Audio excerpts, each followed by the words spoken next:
the end of the year is a good time to reflect on what really matters. Things like family, things like service to this country. Tom Brokaw is here this morning, along with the family from his South Dakota hometown, with whom he shares a very special connection. We're going to talk to you and talk to them in just a moment. But first, their story.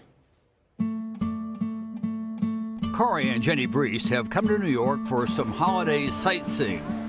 But more important, they're here to fulfill a Christmas wish of their children, Kylie and Connor. They wanted to see the 9/11 Memorial and Museum. This wall, it didn't breach, and so it became a symbol of strength and resilience. The reminder of that horrendous day when America was attacked. All 11 responding members, 11 people killed in the collapse of the North Tower. The attack that launched America into a war that is still underway. The war that almost killed their father. Corey and his National Guard outfit from Yankton, South Dakota were hit by an IED. 3 of his friends were killed. That was 12 years ago, and 3 long hospital stays. His wife, Jenny, would not give up. She got him home, damaged but alive. Their hometown pitched in to build a house to accommodate his wounded body. Jenny constantly nourished their love and marriage. They renewed their vows on a Hawaiian beach. The 3 of us appeared on Oprah to remind everyone that those who survive but return home wounded, for them, the struggle never ends. Where were you that morning? Corey was at work that morning, and I remember him saying, I just called the guard armory right away saying, what can I do? What do I need to be? What can I do to help? This trip with Kylie and Connor is part of that constant renewal to understand his sacrifice. Why is it so important for you to bring your family here to do this? This is, Dad was injured fighting for our country because of terrorists who caused all of this. And you're living with the consequences of what happened. Yeah, this is, a huge part of their life. This is where they wanted to be. That's great. You got a heck of a family, Corey. And to remember the sacrifices of so many on 9/11 and thereafter. Craig, I've stayed in touch with this family in part because they're emblematic of so many families across the country. I think that we forget that more than 60,000 wounded veterans have come back. And some of those who came back well later developed PTSD. And they're kind of a hidden part of American life. And we have to keep reminding of everyone the sacrifices that they've made because they're considerable. I know that the Briest family is from your hometown, but there's also another connection between you and the family as well. What's that? Well, when he went to Iraq, they were living in a house that my father built, and it was a house that I used to visit in those days. But it was too small. There were too many steps to get up and down. So the community pitched in and built him a house that is much easier for him to get around in, and also got him a car so they could do things. So community by community across the country, people have to step up and help these veterans because in too many instances, they're too far away from a VA hospital or a facility that can help them through the day-to-day facilities. We are delighted to have the Briest family with us this morning, Corey and Jennifer and Kylie and Connor. Let me start with you.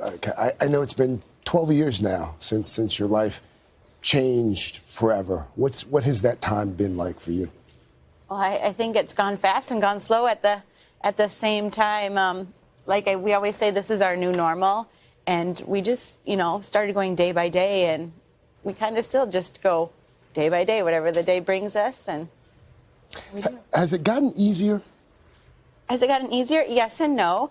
Yes with his injuries, no with their schedules. Exactly.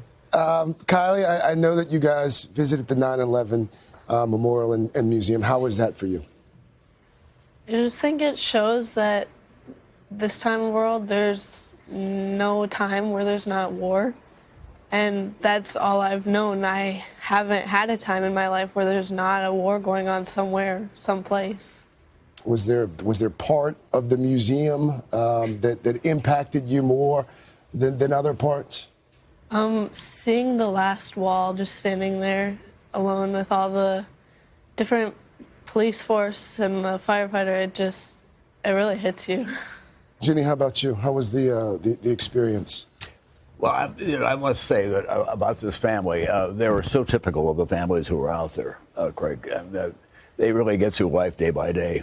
And what happens in too many communities, and it's happened in Yankton as well, some of his earlier friends could no longer come around because they said it was too hard for them. I say, too hard for them? Come on.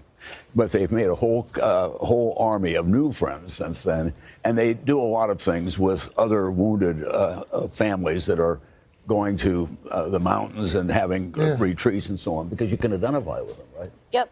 And that's, one of the nice thing is the friends that we have made through the Wounded Warrior Project and other Wounded Warriors is they understand what's going on. We don't need to tell our story. We don't need to say anything. We can say we had a bad day, and they understand it, and they connect with Corey on, not just that brotherly bond, but also that injured bond. We were in an audience together in South Dakota, and I didn't expect to see him there. So I said, "How's it going?" He was out in the middle of the audience, and he said, "It's going really well." He said it through Jenny. He said, "I can pick out cool girls and hot cars." Connor, how about you? What are you into these days? Just mainly sports, and that's mainly it. This is a big NFL family, I'm going to tell you. Uh-oh, who's the team? Kyle is the only one in South Dakota who is a Houston Texans fan. How did that happen?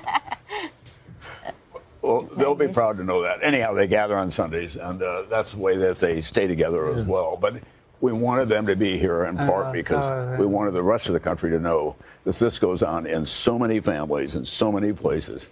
And this family has been so brave and so enterprising in how they've dealt with it. The bravest in America. Yeah. Thank you so much for your service, Corey.